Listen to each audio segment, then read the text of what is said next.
DNB Physique Chimie 2022, Amérique du Nord, l'exploration de la planète Mars. Il y aura beaucoup de travail sur l'énergie et les forces. C'est parti.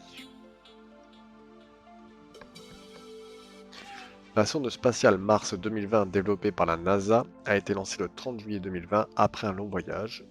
Elle est arrivée dans l'atmosphère de Mars le 18 février 2021 à 21h38. Cette sonde a permis de déposer sur le sol martien un petit véhicule tout-terrain appelé rover Perseverance.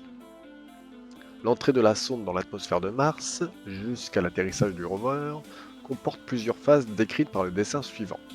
Les vitesses indiquées sont celles de la sonde. Ok, on a plusieurs points de A à E. Des vitesses. On a quelques données, la masse du rover, l'intensité de la pesanteur G de quelques planètes, vitesse de la lumière dans le vide et distance Terre-Mars, du 18 février 2021.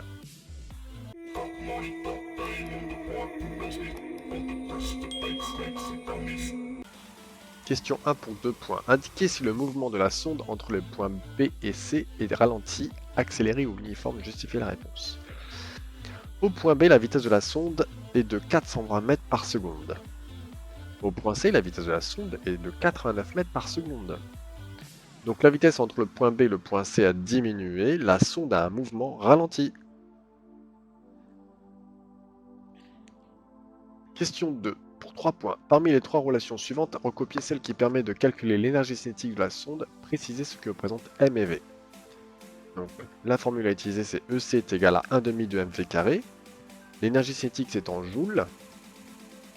La masse en kilos, qui représente la masse de l'objet d'étude. La vitesse en mètres par seconde, qui représente la vitesse de l'objet d'étude. Question 3, pour 2 points. Sans faire de calcul, indiquez comment évolue l'énergie cinétique de la sonde au point B et au point C, en justifiant. Question 3, allez, on sait que la vitesse entre B et C diminue. Or, la vitesse est un multiplicateur dans la formule de l'énergie cinétique, donc si la vitesse diminue, l'énergie cinétique diminue. Question 4 pour 2 points. Indiquez comment évolue l'énergie potentielle de la sonde du point A au point B, en justifiant.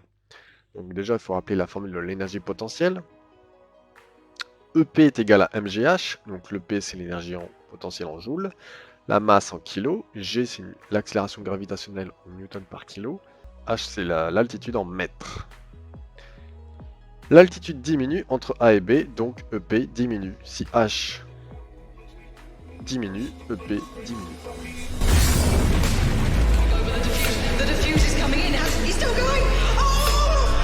Question 5 pour 2 points. Après l'atterrissage, le rover reste immobile pendant plusieurs jours, le temps de vérifier le bon fonctionnement des instruments scientifiques embarqués. En négligeant l'action de l'atmosphère martienne, identifie les actions mécaniques qui s'exercent sur le rover immobile. Alors, on a une flèche qui représente l'action du sol sur le rover et une flèche qui représente l'action de Mars sur le rover. L'action de Mars sur le rover, c'est une action de distance et l'action du sol sur le rover, c'est une action de contact. Question 6 pour 4 points. Schématiser le rover par un rectangle et représenter au choix la force modélisant l'une des actions mécaniques par un segment fléché à l'échelle 1 cm pour 1000 N. Justifier la longueur du segment fléché. Donc, je vais utiliser la formule du poids. P est égal à M fois G.